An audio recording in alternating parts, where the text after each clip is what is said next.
Hello everyone, good morning. মই লৈ আহিছো নৱমী পূজাৰ ব্লগখন। নৱমী পূজাৰ ৰাতিপুৱা বৰষুণ পৰি আছে চাইছে। মই ভাবি আছো আজি মানে নৱমী পূজা আজি কেনেকৈ মানুহবিলাক ঘূৰিব, পূজা চাবলৈ যাব, বৰষুণ পৰি আছে।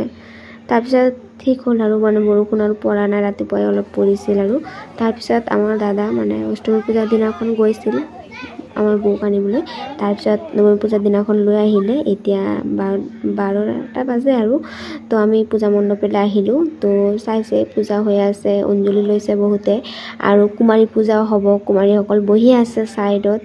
মই অলপ লেটকৈ ব্লগখন শ্বেয়াৰ কৰিছোঁ আপোনালোকৰ লগত, বেয়া নাপাব, বহুত লেট হৈ গৈছে আৰু তো মই ভাবিলোঁ যে সপ্তমী, ষষ্ঠী, অষ্টমী এইবিলাক পূজা মানে এই পূজাবিলাকৰ ব্লগ দিছোঁ আৰু তো আজি যদি নৱমী আৰু দশমী পূজাৰ ব্লগখন দিব নোৱাৰোঁ মানেতো তো ভাল নালাগে, উঠোৱা কিবা এটা ৰৈ যাব আৰু যোনে ব্লগকেইটা মোৰ চাই আছে আৰু তো মই ভাবিলোঁ যে ব্লগখন দি দিওঁ। অলপ লেট হৈছে তো কি হৈছে, ব্লগখন চাই ভাল লাগিব। এতিয়াৰ পূজাৰ ইয়াত তাজা হৈ যাব চবৰ মোৰ ব্লগখন চাই পেলাই।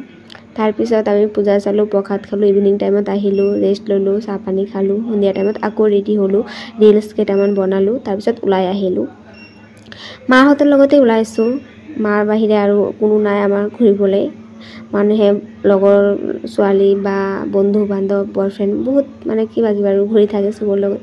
তো আমাৰ তেনেকুৱা নহয়, আমি সৰুৰ পৰা মাহঁতৰ লগতেই ঘূৰিছোঁ আৰু মানে চবৰ মানে মোৰ লগৰ ছোৱালী মা, লগৰ ছোৱালীহঁত আৰু মোৰ মা, মই আমি একেলগতেই ঘূৰোঁ আৰু আজি খোজকাঢ়ি ঘূৰিছোঁ, আজিও খোজকাঢ়ি ঘূৰিছোঁ। আজি মানে বেছি পূজা নাচাওঁ, ওচৰৰ কেইটামান পূজা আছে সেইবিলাকেই চাম আৰু তো এইখিনিত শ্বৰ্ট চাৰ্কিট কৰিছে, ইমান ভয় লাগিছে। আমি দৌৰি দৌৰি মানে এইখিনি জেগা পাৰ কৰিছোঁ আৰু দুৰ্গা মাক মাতি আছোঁ যেনেকৈ হোক ভাল হৈ যায়, একো যেন নহয়।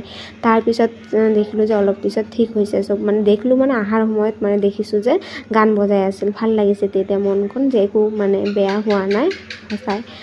তো যাই হোক দুৰ্গা মায়ে চব ভাল কৰি দিছে আৰু তাৰপিছত আমি মানে কেইটামান যিকেইটা ওচৰত পূজা একেলগত কেইটামান হৈছে এইবিলাক পূজাই চাই আছোঁ। এইখিনিত ধুনীয়াকৈ মানে আৰতি কৰি আছিল। মই ভাবিলোঁ যে এইখিনিত অলপ ৰখোঁ, ভিডিঅ' কৰোঁ, আপোনালোকৰ লগতো শ্বেয়াৰ কৰোঁ।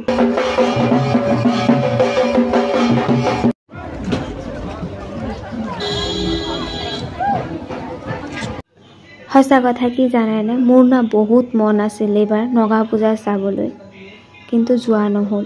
প্ৰতি বছৰে এই আশাটো মই কৰোঁ, কিন্তু এবাৰো নগা পূজা চাবলৈ নাপাওঁ।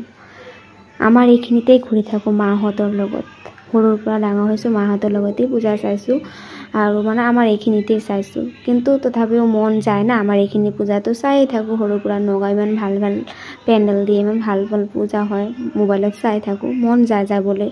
চবক কওঁ, কোনোৱে নাযায় আৰু লগত তেনেকুৱা নহয় যে যাব পাৰিম, বয়ফ্ৰেণ্ড বা বন্ধু বান্ধৱ এনেকুৱা নাই যে যাম আৰু এলাউ নকৰে বাহিৰা মানুহৰ লগত যোৱা। আৰু ফেমিলিৰ লগত যে যাম, ফেমিলিও বিজি থাকে, দেউতাটো নাযায়, দেউতা একদম ঘৰতেই থাকে, এদিনো নোলায়। আৰু মাৰ লগততো ঘূৰি থাকোঁ, পূজাৰ 4টা দিন নগালৈ নাযায়, তাৰ কাৰণে যোৱা নহয়। আৰু মোৰ ভাই ঘৰত বিজনেছ আছে, তাই কাম কৰে, তাই নিজৰ কাম বন কৰি পেলাই ওলাওঁতে লেট হৈ যায়। আৰু দাদা বৌক লৈ ওলাই গৈছে, এনেতো দাদা জবত থাকে প্ৰতি বছৰে, এইবাৰ বৌক লৈ ওলাইছে।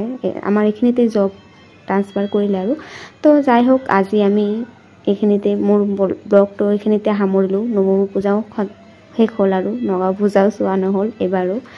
তো এইখিনিতে সামৰিলোঁ ব্লগখন। ভাল লাগিলে লাইক শ্বেয়াৰ কৰিব। আকৌ আহিম নেক্সট ব্লগ দশমীলৈ। Bye bye.